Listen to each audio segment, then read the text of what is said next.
गांधी जी हैं, उनके बगल में पूर्व सांसद और राष्ट्रीय प्रवक्ता श्री जफर इस्लाम जी हैं। मेरा विनम्र निवेदन है माननीय गजेंद्र सिंह शेखावत जी से कि आपको संबोधित करें। धन्यवाद संजय जी। आज इस महत्वपूर्ण प्रेस वार्ता में मेरे साथ मंच पे उपस्थित भारतीय जनता पार्टी के मीडिया प्रमुख और सांसद आदरणीय श्री अनिल बलूनी जी, राष्ट्रीय प्रवक्ता श्री जफर साहब, आज इस प्रेस वार्ता में उपस्थित सभी पत्रकार मित्रों, साथियों, हम सब जानते हैं कि राजस्थान इस देश में ऐतिहासिक दृष्टिकोण से भी अपनी एक विशिष्ट पहचान रखता है। राजस्थान संस्कृति की धरती है। राजस्थान महिलाओं के सम्मान की धरती के रूप में पूरे देश नहीं दुनिया में जाना जाता है। लेकिन पिछले राजस्थान को शांति और सौहार्द की धरती के रूप में भी पिछले कई शताब्दियों से पूरे विश्व में पहचाना और माना गया है। लेकिन पिछले 3 साल में राजस्थान में जिस तरह से मॉब लिंचिंग, महिलाओं के खिलाफ दुराचार, नाबालिग या अबोध बच्चियों के साथ में दुर्व्यवहार और अत्याचार, बच्चों की तस्करी, दलितों के खिलाफ अत्याचार, एक मजहब विशेष के लोगों के खिलाफ बर्बरता, इन सब तरह के घृणित अपराधों में राजस्थान नित्य नए कीर्तिमान स्थापित कर रहा है। मित्रों, जिस दिन देश आजादी के 75 साल पूरे होने का उत्सव लाल किले के प्राचीर से माननीय प्रधानमंत्री जी के भाषण के साथ मना रहा था, जब देश आजादी की 76वीं वर्षगांठ मना रहा था, उस दिन राजस्थान के अलवर जिले में मुस्लिम संप्रदाय के लोगों ने गोविंदगढ़ थाना क्षेत्र में रामबास गांव में सब्जी का ठेला लगाने वाले और अपनी आजीविका का गुजर बसर करने वाले चिरंजी लाल को पीट पीट करके मार डाला। मैं आज इस प्रेस वार्ता में आप सबके माध्यम से प्रश्न करना चाहता हूं कि कहां है इस समय में जब इतनी बड़ी घटना राजस्थान में हुई, राहुल गांधी जी कहां खोए हैं, प्रियंका वाड्रा जी कहां खोई हैं, सोनिया गांधी जी कहां हैं,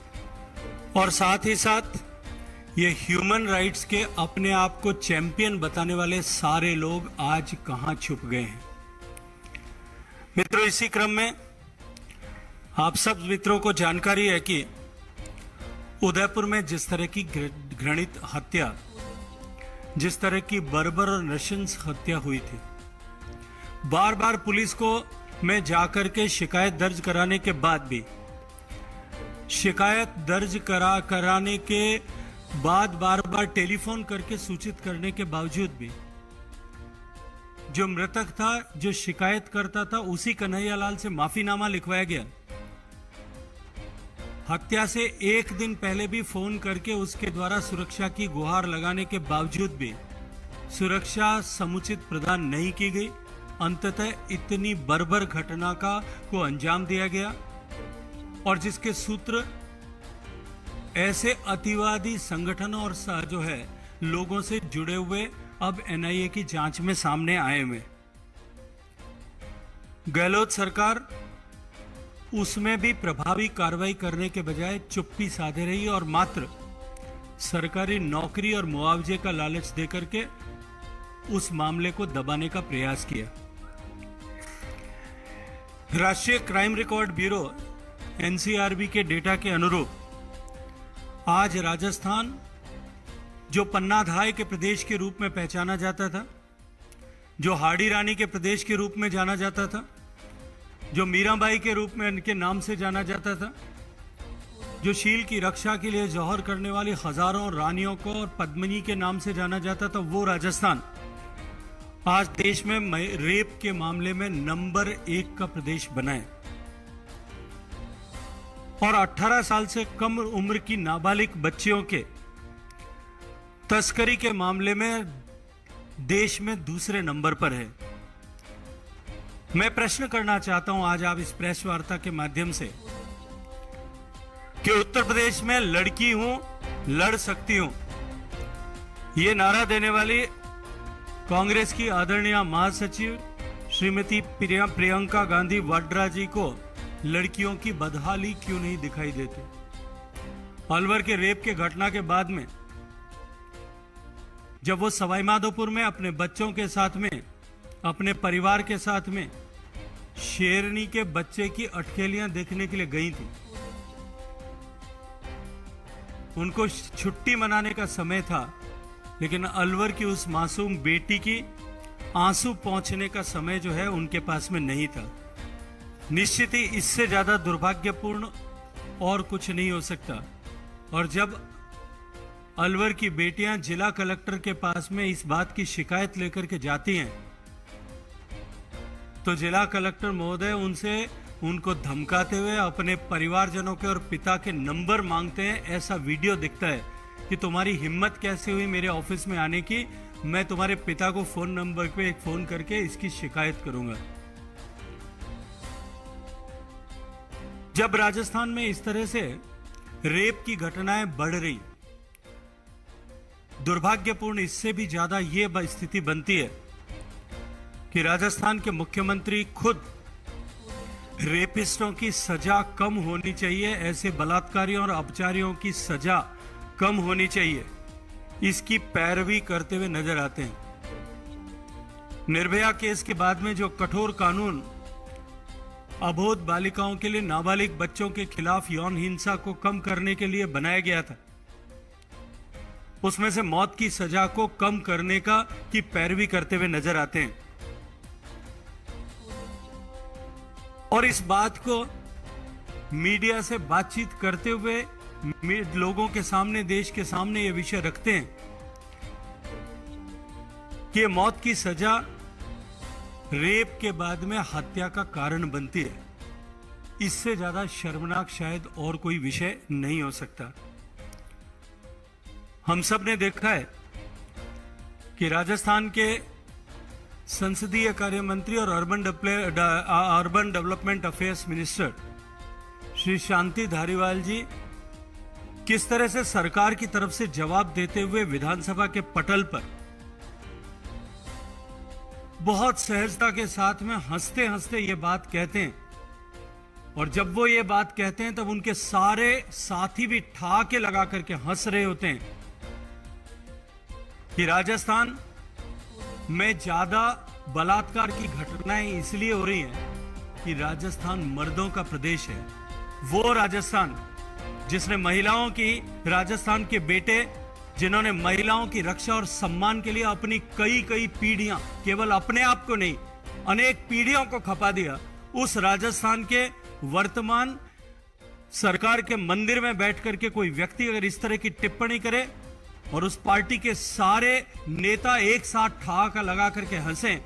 और सरकार फौरी तौर पर इस बयान से एक किनारा करके अपने आप को अलग करने की कोशिश करे,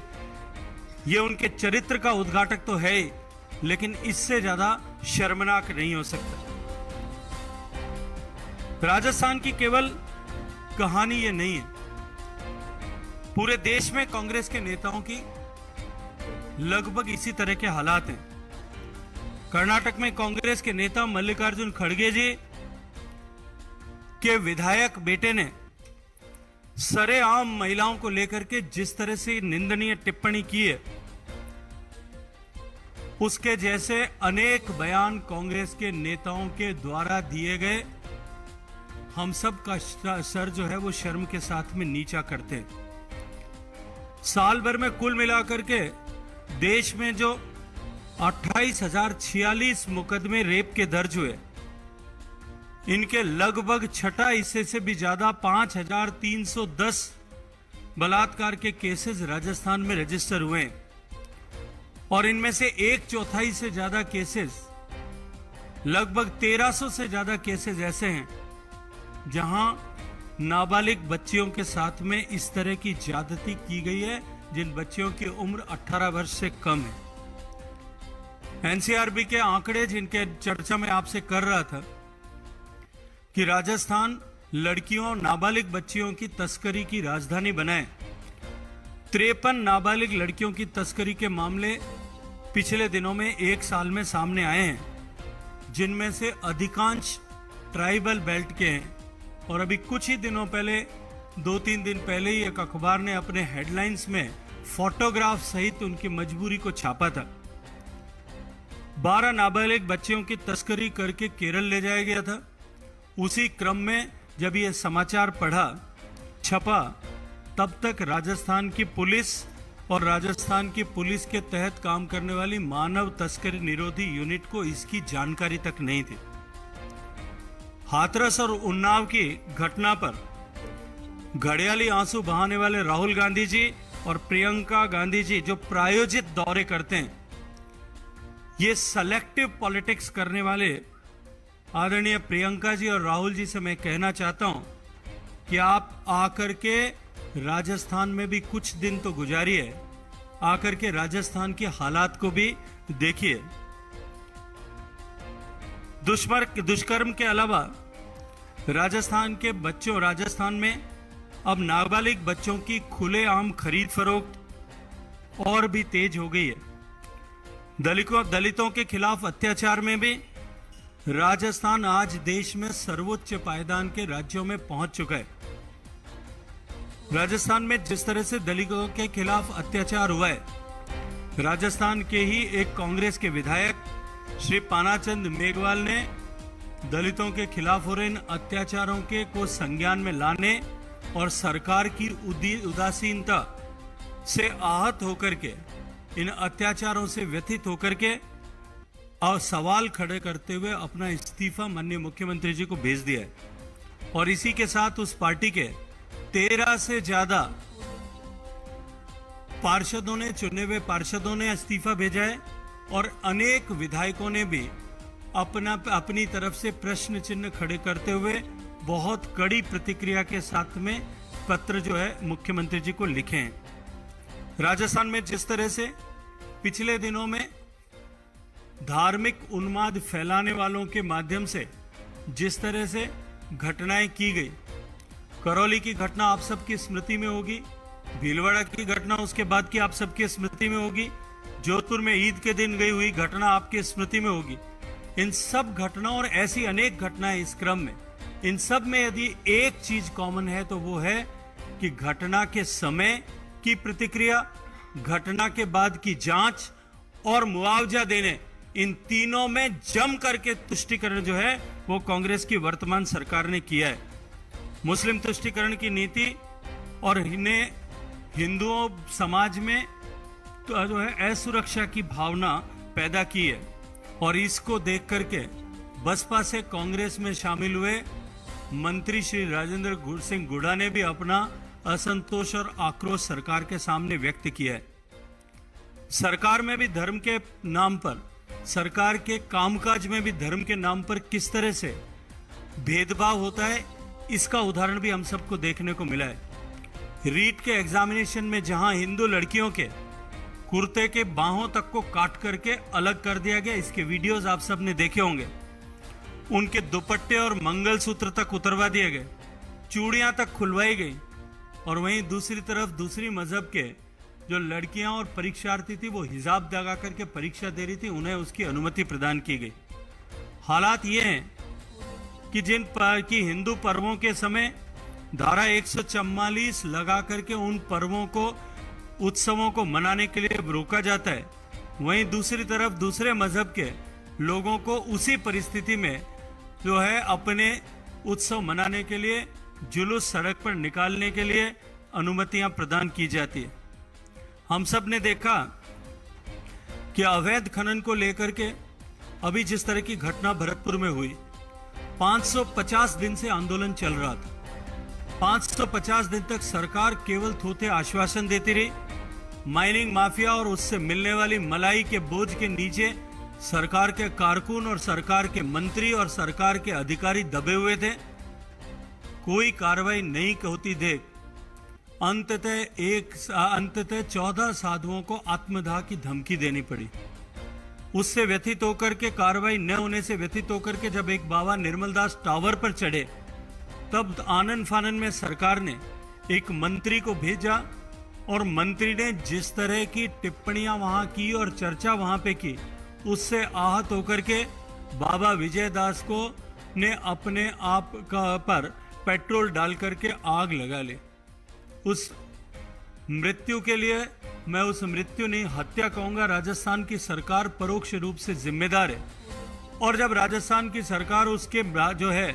आत्मदाह के ठीक 24 घंटे में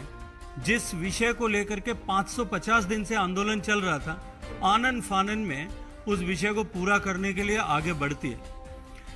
मैं आपको ध्यान में लाना चाहता हूं, 1 अक्टूबर 2021 को जब उत्तर प्रदेश का चुनाव होने वाला था, उत्तर प्रदेश के चुनाव के दबाव के चलते प्रियंका गांधी जी के निर्देश पर साधु संतों से जो आंदोलनरत थे उनसे वार्ता की गई। मुख्यमंत्री जी ने स्वयं बैठ करके उनको आश्वासन दिया कि हम अगले 15 दिन में ये माइनिंग एक्टिविटीज, जो अवैध वैध एक्टिविटीज चल रही, इन सबको बंद करा देंगे और इस एरिया को, जो क्षेत्र भगवान श्री कृष्ण की आस्था से जुड़ा हुआ क्षेत्र है, इस पूरे क्षेत्र को हम नोटिफाई कर देंगे, फॉरेस्ट के रूप में नोटिफाई कर देंगे, ताकि भविष्य में भी यहाँ किसी तरह की माइनिंग एक्टिविटीज न हो सके। कलेक्टर भरतपुर से रिपोर्ट मांगी गई। 12 अक्टूबर को कलेक्टर भरतपुर ने उस मीटिंग का हवाला देते हुए अपनी रिपोर्ट की ये इतनी अमुक खसरा की लैंड जो है उसको कन्वर्ट करने और माइनिंग को फोरक्लोज करने की आवश्यकता है, वो देने के बाद में भी न जाने किस दबाव में 8-9 महीने तक सरकार सोई रही। और आत्मदाह करने के बाद में, बाबा विजयदास की मृत्यु हो जाने के बाद में माननीय मुख्यमंत्री ये कहते हैं कि ऐसी क्या परिस्थितियां बनी कि जिनके चलते बाबा विजयदास को आत्मदाह करना पड़ा, जबकि हम तो 3 दिन पहले ही मीडिया के माध्यम से यह संदेश भेज चुके थे कि हम इस पर निर्णय करने वाले। मैं आज आपके सामने माध्यम से माननीय मुख्यमंत्री जी से प्रश्न करना चाहता हूं कि जब आपने प्रत्यक्ष बैठ करके 8 महीने पहले, 9 महीने पहले जब आपने विश्वास दिलाया था, वही विश्वास आपने पूरा नहीं किया, तो मीडिया के माध्यम से संदेश भेज करके आप किस तरह से आंदोलनरत साधुओं को संतुष्ट करना चाहते थे। और बाद में उसके लिए एक इंक्वायरी कमेटी बनाने का नाटक किया गया। और साथ ही साथ माननीय मुख्यमंत्री जी ने बार बार जोर देकर के यह कहा, यहां तक कि राष्ट्रीय अध्यक्ष जी के बयान पर टिप्पणी करते हुए भी यह कहा कि अवैध खनन वहां नहीं हो रहा था। आज तो यह सबके सामने स्पष्ट हो गया, अखबार में सुर्खियों में छपा है कि जितने क्षेत्र में खनन के पट्टे दिए गए थे, उससे 2 से 3 गुना ज्यादा क्षेत्रों में, और जितने क्षेत्र में खनन, जितना क्वांटम खनन का बताया गया था, उससे कई गुना ज्यादा खनन जो है वहां अवैध रूप से हुआ है। लेकिन अपने लोगों, अपने मंत्रियों को बचाने और इसमें लिप्त लोगों को बचाने के लिए माननीय मुख्यमंत्री खुद जो है जनता को गुमराह करते हुए झूठे बयान दे रहे हैं। इस साधु का बलिदान के लिए राजस्थान प्रदेश की धर्मभीरू जनता कभी अशोक गहलोत साहब को माफ नहीं करेगी। राजस्थान में जिस तरह के हालात अभी आप सब ने देखा है कि लॉ एंड ऑर्डर जिस तरह से कमजोर हुआ है, राजस्थान की पुलिस का जो ध्येय वाक्य था कि अपराधियों में खौफ और आम जन में विश्वास, लेकिन आज स्थिति ठीक इसके उलट है। राजस्थान की सरकार क्योंकि कुर्सी बचाने में व्यस्त है, इसलिए परिस्थितियां आज ये है कि राजस्थान के अपराधी बेखौफ हो गए, बेलगाम हो गए, और आम जन जो है वो भयभीत है, परेशान है। राजस्थान को बजरी माफिया, शराब माफिया, भूमि माफिया और ऐसे सारे आपराधिक माफिया गैंग्स के हवाले जो है गहलोत सरकार ने छोड़ दिया है। और आज गहलोत सरकार का ध्यान, राजस्थान के मुख्यमंत्री गहलोत साहब का ध्यान, क्योंकि सरकार चलाने की तरफ नहीं बल्कि कुर्सी बचाने की तरफ ज्यादा है, इसके चलते अब कांग्रेस के एमएलएज भी रुष्ट होकर के लगातार जो है वो इस्तीफे दे रहे हैं या अपनी कड़ी प्रतिक्रियाएं उनके सामने व्यक्त कर रहे हैं। तो मैं अपनी बात समाप्त करते हुए राहुल गांधी जी और प्रियंका गांधी जी से अनुरोध करूंगा कि कुछ दिन तो गुजारिए राजस्थान में, आइए हमारे राजस्थान में।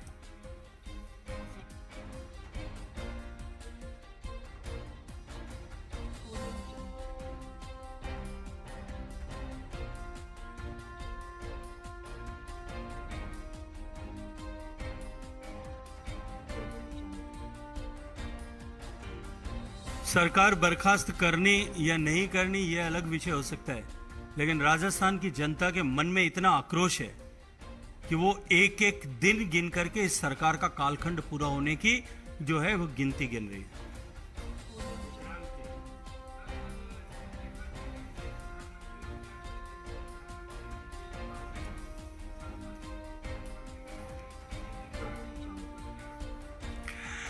देखिए, मैं उस कार्यक्रम के लिए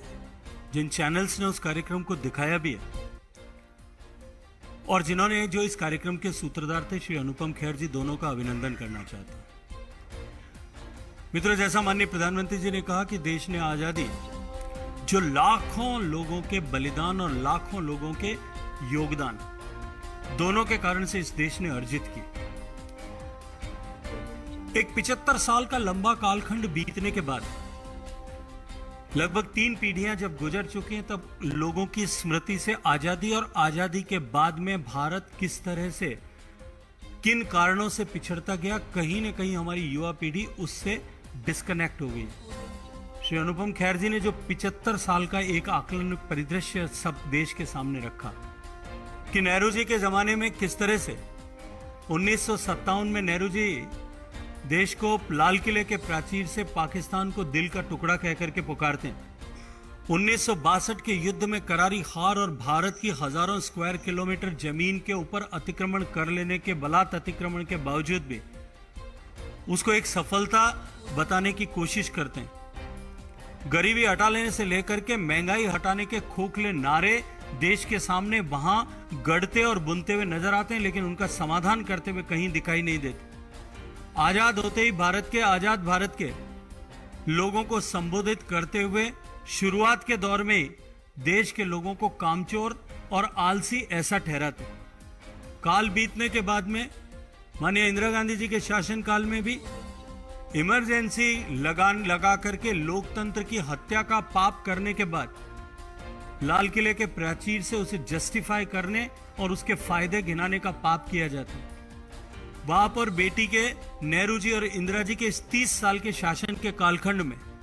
लगातार गरीबी हटाओ के नाम पर लोगों से मत बटोरे जाते हैं, लोगों के जीवन में परिवर्तन लाने की मात्र चर्चाएं की जाती है, लेकिन उसके बारे में किसी तरह का न तो कोई ठोस विजन और न ही कोई कदम देश को दिखाई देते। मनमोहन सिंह जी के समय की तो शायद मुझे लगता है कि चर्चा करने की भी आवश्यकता नहीं है। उन्होंने तो लोकतांत्रिक भारत में शायद वो एकमात्र ऐसे व्यक्ति होंगे कि उन्होंने लाल किले के प्राचीर पर खड़े होकर के ये कहा कि हमारी नेता सोनिया गांधी जी, जो न किसी संवैधानिक पद पर है, न उनका किसी तरह का आजादी की लड़ाई में योगदान है, न उनका और किसी तरह का सामाजिक योगदान है, वो उनको लाल किले के प्राचीर पर खड़े होकर के हमारी नेता कह करके अपनी दास्ता को जो है दिखाने की कोशिश करते हैं। उसके उलट पिछले 8 साल में जिस तरह से देश को आगे बढ़ाने का एक ठोस विजन और आगे 25-50 साल तक को हम देश को किस रास्ते पर ले जाकर के आगे बढ़ाएंगे, ये देश ने पिछले 8 साल में देखा है। चाहे देश को आत्मनिर्भर बनाने की कल्पना हो, चाहे देश को ऊर्जा के दृष्टिकोण से आत्मनिर्भर बनाने की कल्पना हो, चाहे देश के सामान्य मानवी के जीवन में परिवर्तन लाने का संकल्प देश के सामने रखना, और उन सब संकल्पों को सिद्ध करते हुए हम किन मुकाम तक पहुंचे, अगले बार एक भाषण से दूसरे भाषण के बीच में 1 साल के कालखंड में हमने क्या उपलब्धियां हासिल की है, उनके बारे में भी देश के साथ में खुशी से साझा करना, ये जो नई परंपरा और नई दिशा देश को माननीय प्रधानमंत्री जी ने दी है, ये आकलन जो है, ये निश्चित ही इस आकलन के लिए मैं एक बार फिर अनुपम खेर जी का धन्यवाद करना चाहता हूँ।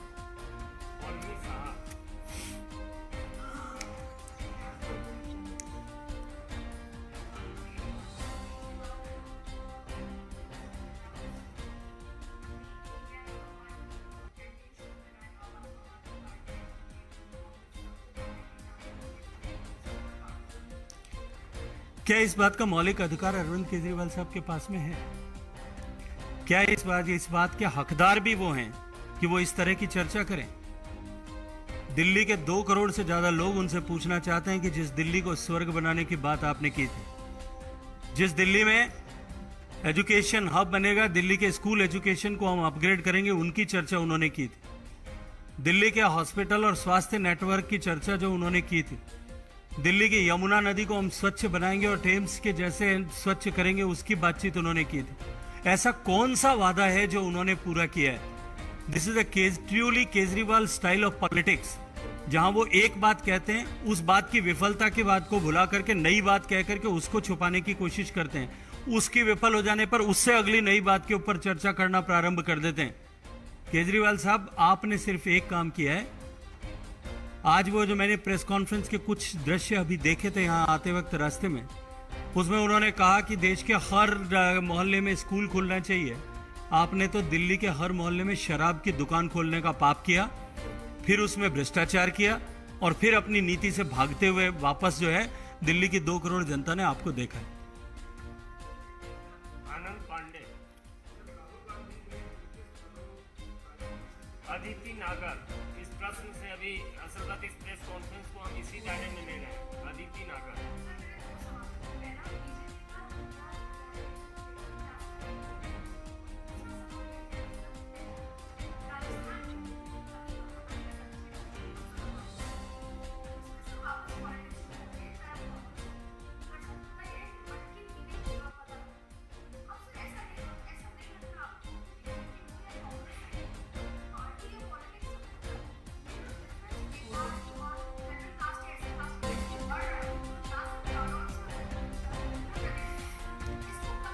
अदिति जी,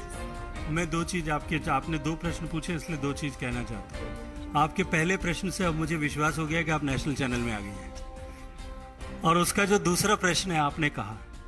मैं राजस्थान के ठेठ गांव से आता हूं और आप इस विषय को अच्छी तरह से जानते हैं कि मैंने 25 साल तक लगातार धरातल पर रह करके गांव में काम किया है। ये जो दृश्य आप प्रस्तुत करना चाहते हो कि राजस्थान में जो है अगड़े और पिछड़ों के बीच में कहीं वैमनस्य और भेद बढ़ रहा है, इससे बड़ा झूठ कुछ नहीं हो सकता। लेकिन जो घटना हुई है, मैं उस घटना के कारणों और उसमें नहीं जाना चाहता। वो समीक्षा का विषय, वो अनुसंधान का विषय, वो पुलिस की जांच का विषय। कारण चाहे मटकी का हो या न हो,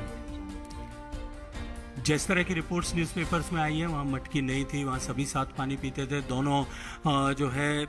टीचर्स भी ऑलमोस्ट आधे आधे थे, स्कूल को ओन भी दोनों ही समाजों के ऐसे लोग मिलकर के करते थे। लेकिन जो कुछ हुआ है वो दुर्भाग्यपूर्ण। और अगर ये केवल एक घटना होती तो शायद राजस्थान के लोग इसको माफ कर सकते। ऐसी कितनी घटनाएं हुई जिस दिन देश, जो अभी मैंने जैसे कहा कि जब देश आजादी का 75वां वर्ष मना रहा था, रामगढ़ में एक व्यक्ति की हत्या कर दी गई। आज ही समाचार पत्रों ने छापा है, जयपुर में एक दलित महिला, जयपुर जिले में, मात्र इसलिए, जो टीचर है, स्कूल में काम करती है, मात्र इसलिए कि वो कुछ लोगों से उधार पैसे मांगती थी, अपने उधार का तगाजा करने के लिए उसके ऊपर जो है वो पेट्रोल डाल करके सरेआम लाग दी जाती है। वो 70% जली हुई अवस्था में आज जीवन और मृत्यु से एसएमएस में संघर्ष कर रही है। ऐसी सैकड़ों घटनाएं देखने को मिलती हैं। तब विषय ये नहीं होता कि समाजों के बीच में वैमनस्य है, विषय ये उठता है कि सरकार इन सब विषयों पर ठीक से समय रहते कार्रवाई क्यों नहीं करती।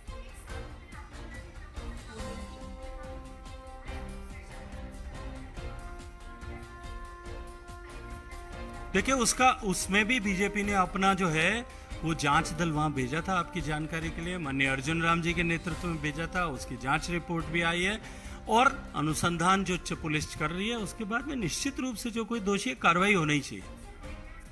चलिए, वो तो मैंने बताया नेशनल टीवी में आ गया था।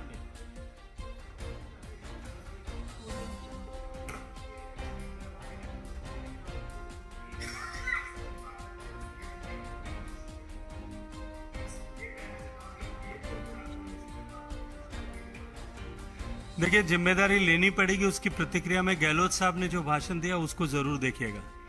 उन्होंने कहा कि ये कार्यकर्ताओं के मान सम्मान की चर्चा करने वाले पहले खुद की चिंता करें, अपने गिराबंद में झांक करके देखें। ये जो लड़ाई है साहब, इस लड़ाई का भुगतान अब जो है खामियाजा राजस्थान के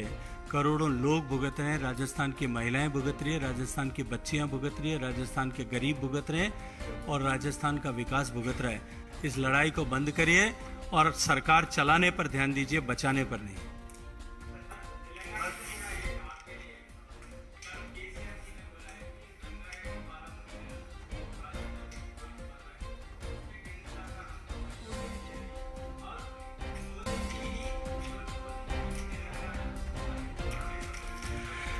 देखिए, जो लोग जिन्होंने भ्रष्टाचार की सारी सीमाएं पार कर दी, जिस प्रोजेक्ट को लेकर के उन्होंने तेलंगाना का ड्रीम प्रोजेक्ट ऐसी चर्चा देश के सामने की और झूठ बोला, जिस प्रोजेक्ट की प्रॉपर स्टैट्यूटरी क्लियरेंस तक नहीं लेकर के उस प्रोजेक्ट को बनाने की कोशिश की, मैं आग्रह करूंगा कि आपको जाकर के उसको देखना चाहिए। वो कालेश्वरम के तीनों पंप हाउसेज, जो तीनों बराजेज हैं, उनके पंप हाउस डूबे हुए और हजारों करोड़ रुपए का गबन पहले जो उसमें हुआ था, उनको अब भरपाई करने के लिए, उन सारे पंप्स को रीइंस्टॉल करने के लिए, क्योंकि वो टेक्निकली अप्राइज्ड नहीं था, फेल हो गया था, तकनीकी दृष्टि से सही नहीं बनाया गया था। पहले हजारों करोड़ का भ्रष्टाचार हुआ, अब उसको वापस डूबने के बाद में वापस रिपेयर करने में फिर हजारों करोड़ रुपए का भ्रष्टाचार होगा, ऐसा सबको दिखाई दे रहा है।